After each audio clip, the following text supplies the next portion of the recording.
Drug abuse in the United States today is an epidemic.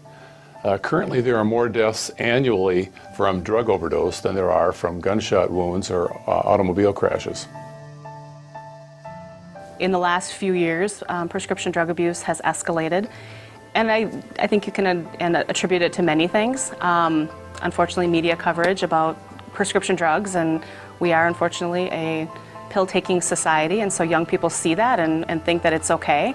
Well, our son Andrew was born in 1993, and he was a very precocious and rambunctious little boy, spirited, one might say. He was a very funny child, and so then he sort of became the class clown.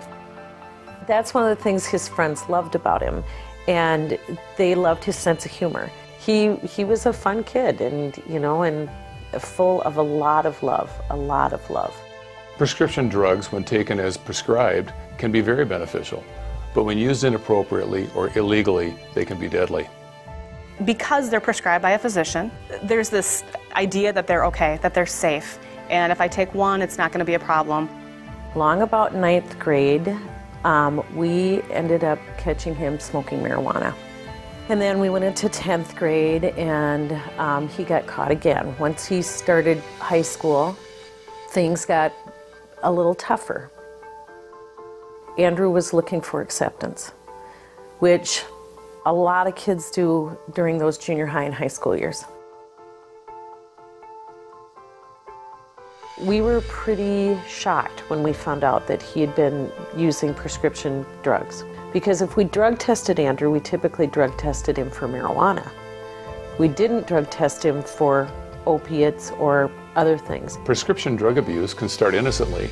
It can start from somebody taking 1 or 2 pills appropriately, but it can lead down a path towards more dangerous drug use and other consequences. Everybody's heard the term gateway drugs. Chemicals can lead into harder and more dangerous chemicals. As far as we know, his ability to get Percocet just came from other kids. As a counselor, I've had young people tell me that they deliberately are going into homes and looking through their peers' parents' medicine cabinets. They're looking for the pain pills, the Percocet, the Vicodins, the Oxy, things you're taking for getting your wisdom teeth out, things you're taking for simple surgical procedures. They're looking for the stimulants, Adderall, Ritalin, that are easily prescribed for ADHD and ADD. Those are all abused and easily abused by young people. So I think that teenagers probably have started using more prescription drugs because of the easy access. Since 2007, we have seen an exponential rise in prescription drug abuse across this county. And needlessly, many people have overdosed or died as a result of prescription drug abuse. Every single one of those are preventable. So as a parent, you have to pay attention to where medications are in your house, knowing that the young people in your own home have access to them. Their friends may have access to them. It's your responsibility to pay attention to where those medications are. Keeping them locked or keeping them away from young person's access is an easy thing that you can do as a parent. There's a lot of things that residents and parents and young people can do. First off is just to know where they are in your homes or your business. In other words, monitor the supply. Secondly, when they're, like I said, either you're done taking your medications or they're expired, you're welcome to come here, dispose of them legally, lawfully, environmentally safe, and then law enforcement will take it from there. Well, this is one of our countywide medicine disposal boxes. It is locked, it's monitored by video surveillance. Residents from the county feel free to come in and dispose of their medications here free of charge. So a lot of parents will ask me, why young people start using chemicals, and I really believe that most young people start using for a variety of reasons, including curiosity, their peers are using, they hear about it, they want to fit in. I think those are reasons kids begin to use, but I really firmly believe that young people continue using and or abusing for other reasons. And I think then it starts to move into coping skills, coping with what may be happening in their home, happening in their personal life.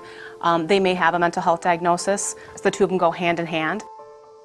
I want it to be known to parents that it's not just this group of kids that are doing it. This group of kids includes 4.0 students, great athletes, heading to college. They're on, the yearbook staff. This substance use knows no boundaries. Prescription drug abuse is extremely dangerous, in some cases even deadly.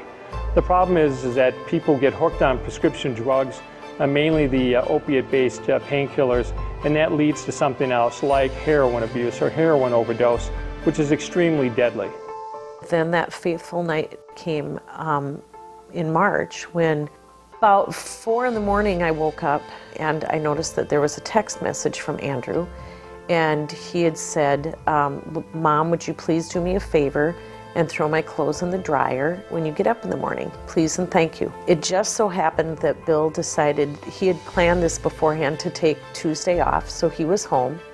And at about 11:30, I went downstairs and the alarm clock was going off. So I opened the door and I said, Andrew, Andrew. I yelled at him a couple times, nothing. So I went in and I shook him and I shook him again and nothing. And so then I felt his face and it felt cold. And I felt it again, and it felt cold.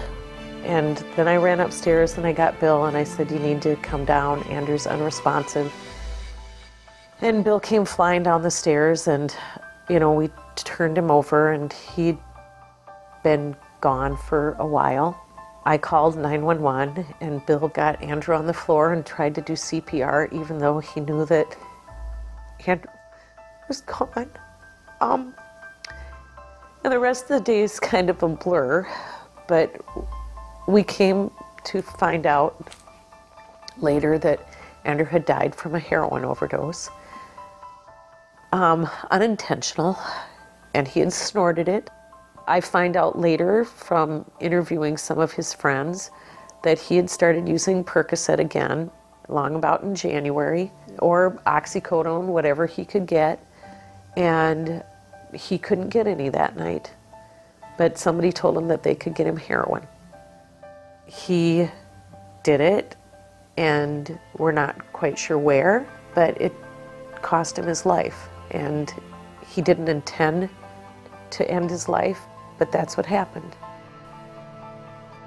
We were always so hopeful about what he could have become, because I think that if he could have beaten this prescription drug use that then led to using heroin one time, that he could have done good things. He always told me that he wanted to come back and maybe go to school and go into some field that would help kids that struggled like he did.